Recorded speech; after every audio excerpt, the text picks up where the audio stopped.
Hello អ្នកនរយើងហើយថ្ងៃហ្នឹងខ្ញុំមានជាការ sharing មួយពាក់ព័ន្ធជាមួយនឹង case study ពីធានារ៉ាប់រងហើយថ្ងៃហ្នឹងដែរខ្ញុំមានភ្ញៀវខ្ញុំជួបភ្ញៀវចំនួន3នាក់ហើយខ្ញុំបានទៅ consulting ពាក់ព័ន្ធជាមួយនឹង financial consulting មួយពួកគាត់ពាក់ព័ន្ធជាមួយនឹងផ្នែកធានារ៉ាប់រងហើយខ្ញុំឃើញថាភ្ញៀវ3នាក់ដែលខ្ញុំជួបហ្នឹងគឺបញ្ហារបស់គាត់ស្តីងគ្នា case របស់គាត់ហ្នឹងគឺស្តីងគ្នា case របស់គាត់ហ្នឹងគឺលក្ខណៈថាគាត់សួរថា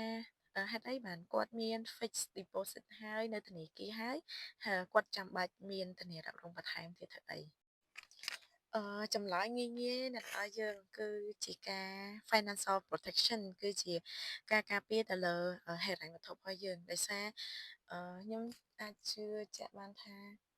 អ្នកដែលគាត់មាន fixed deposit គឺជាអ្នក investment ហើយមានន័យថាគាត់ដឹងថាអូខេលុយរបស់គាត់មានប៉ុណ្ណឹងគាត់អាច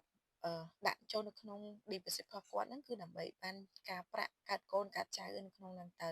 អញ្ចឹងណាអញ្ចឹងមានន័យថាគាត់ invest ដើម្បីយកការប្រាក់ហើយរឿងមួយចំនួនខ្ញុំឧទាហរណ៍ថាមានការជិះកាត់ណាមួយកាត់ឡើងមានហានិភ័យណាមួយកាត់ឡើងអញ្ចឹងគឺគាត់អាចដកលុយហ្នឹងយកមកប្រើបានអញ្ចឹងទៅប៉ុន្តែសាកគិតត្រឡប់មក positive mind ថាបើសិនបើក្នុងករណីគាត់បង្កើតជាផ្លូវពីរដែល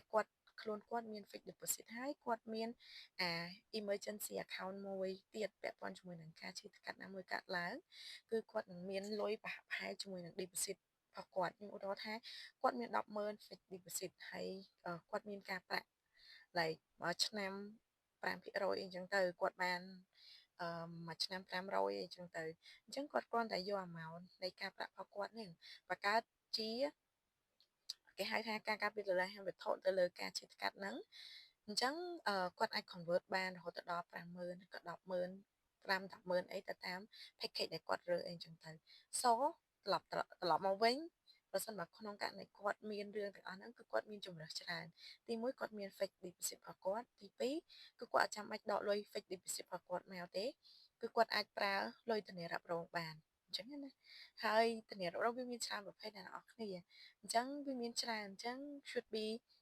ធ្វើ case study មួយគ្នាអញ្ចឹងណា